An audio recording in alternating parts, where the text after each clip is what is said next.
Welcome to Lesson 19 of Maths on using measurement. Firstly, we'll look at using scales. Measurements always consist of a number and a unit. Clearly, from our last video, if we have a megagram or a milligram, it's a very different thing. If we're cooking and we use 1 cup rather than 1 teaspoon, we're going to get a very different result. So units are important as well as numbers. Measurements normally involve reading a scale. And in a scale we have lines and numbers. And what we need to do is we need to look at what each line is worth. So here I have 2 lines, 1, 2 in 4, or 2 spaces in 4. From 0 to 4 is a space of 4. That means each line must be worth 2. I simply divide what the gap is worth by the number of lines. It doesn't have to be from 0. If I look at 12 to 16, it's a gap of 4, and there's 2 spaces in that. 4 divided by 2 is 2. Therefore, every line is worth 2, so 24, 26. This one here, the reading must be worth 26. If I look down here, I've got a space of 3 between each line, but my arrow now is not on the line. If I look here, it's roughly halfway between 3 and 6. So my number must be halfway between 3 and 6. So the first arrow is worth 4.5 or 4.5. I look here between 15 and 18. It's now not in the middle. It's actually about a third of the way along. So that means my number will be a third of the way between 15 and 18, which will give me 16. So my second arrow is equal to 16.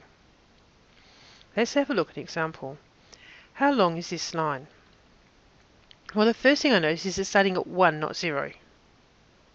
I then have a look at where it goes up to, and I can see it's 4, and then it goes up to 1, 2, 3, 4 and a half of these little lines, so 4.5 millimeters. That's 4.45.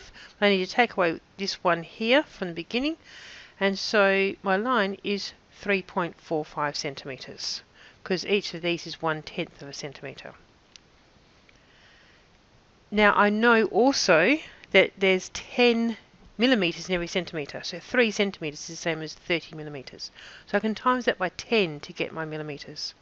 Sometimes we do it as in centimeters and millimeters. So my whole number of centimeters is 3, and then I have 1, 2, 3, 4.5 millimeters after my whole centimeter. So it will be 3 centimeters and 4.5 millimeters. My second section is on temperature. Temperature is how hot or cold something is. It is measured in degrees Celsius. We measure temperature with a thermometer. While degrees Celsius is the standard metric unit, the imperial unit is degrees Fahrenheit. Sometimes degrees Kelvin is also used. In degrees Celsius, the melting point of water is 0 degrees Celsius, the boiling point of water is 100 degrees Celsius, and body temperature is 37 degrees Celsius. Calculating with measurements. When we calculate with measurements, the units must all be the same. So if I'm calculating in centimeters, everything must be in centimeters. If I'm calculating meters, everything must be in meters. Besides that, calculating with measurements is the same as calculating with any other numbers. Let's have a look at example. Erin has 3 lengths of fencing, 5.4 meters, 80 centimeters, and 3.6 meters. What's the longest length of fence she can make? Well, first of all, we need them all in the same. So I'm going to convert 80 centimeters to meters. We know that there's 100 centimeters in 1 meter, so I divide by 100, and 80 centimeters is 0.8 meters. I can then simply add up the 3 lengths in normal column addition, which will give me 9.8. So the maximum length is 9.8 meters. Coordinates. Coordinates are values that show a position on a grid. A grid normally has 2 axes. The horizontal axis is called the x-axis, and the vertical axis is called the y-axis. These axes can be extended to include negative numbers.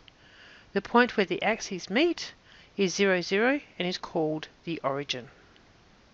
Coordinates are always written with the x-axis first, followed by the y-axis. There are a number of ways to remember that the x-axis is first. The simplest is x comes before y in the alphabet, and that's the one I normally use. Secondly, you go down the corridor and up the stairs. And finally, you crawl before you walk. So you're going down at the bottom before you go up. Let's have a look at an example, and we want to work out what the coordinates for this number here is. Well, I have a look at my x-axis first, and my x-axis is 5.